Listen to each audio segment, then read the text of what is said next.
ई ग्राम स्वराज की परिकल्पना को आगे बढ़ाते हुए हरियाणा सरकार पंचायती राज संस्थाओं को सशक्त कर रही है। गांवों में सुव्यवस्थित विकास के लिए हरियाणा सरकार ने पंचायतों को संपूर्ण अधिकार देते हुए पंचायती राज संस्थाओं को मजबूती प्रदान की है। पंचायत फंड अथवा ग्रांट से विकास कार्यों के लिए कितनी ही धनराशि के उपयोग की समस्त वित्तीय एवं प्रशासनिक शक्तियां पंचायतों को दी गई हैं।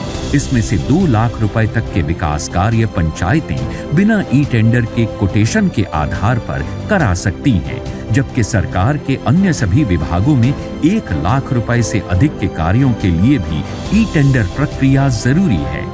पंचायती राज संस्थाओं में 2 लाख से अधिक और 25 लाख रुपए तक की लागत के विकास कार्य सरल ई टेंडर प्रक्रिया के माध्यम से कराने का प्रावधान है।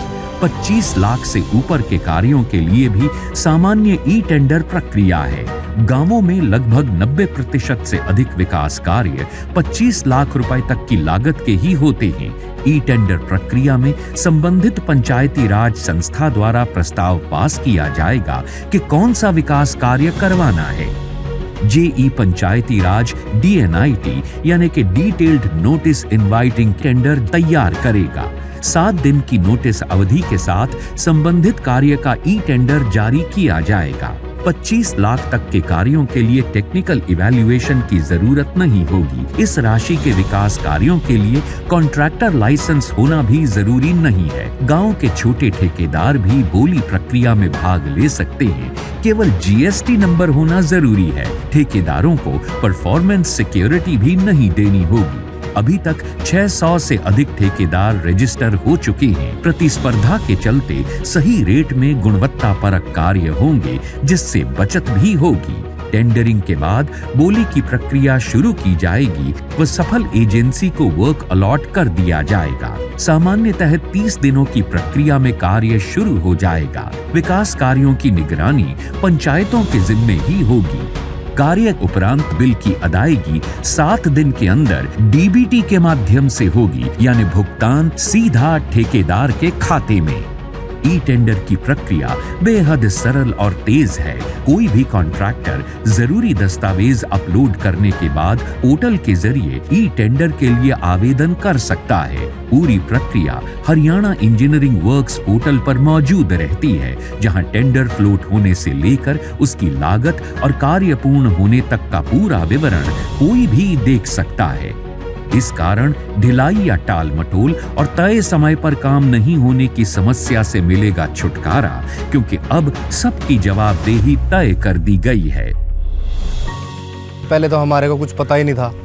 अभी टेंडरिंग से ये है कि कहाँ पे क्या काम हो रहा है, उसके बारे में हम ऑनलाइन चेक कर सकते हैं। एक अच्छी शुरुआत है। इससे हमारे उसमें एक पारदर्शिता आएगी। हम इससे खुश हैं। सरकार ने बहुत अच्छा कदम बढ़ाया है और ई टेंडरिंग से एक ईमानदारी से कार्य किया जाएगा। पूर्व में पंचायत स्तर पर कोई काम कराने के लिए कई स्तरों पर तकनीकी मंजूरी लेने में ही लंबा समय लगता था, पर अब सब कुछ तय सीमा में होने के कारण ग्रामवासियों और पंचायतों को काम करवाने के लिए बाट नहीं देखनी पड़ेगी। अब सभी प्रस्तावित कार्यों से जुड़े दस्तावेजों का इलेक्ट्रॉनिक रिकॉर्ड भी रखा जा सकेगा। पहले ये रिकॉर्ड मैनुअली रखा जाता था, जिससे सरपंचों को कई तरह की मुश्किलों का सामना करना पड़ता था, पर अब मुश्किलें नहीं, आसानी है।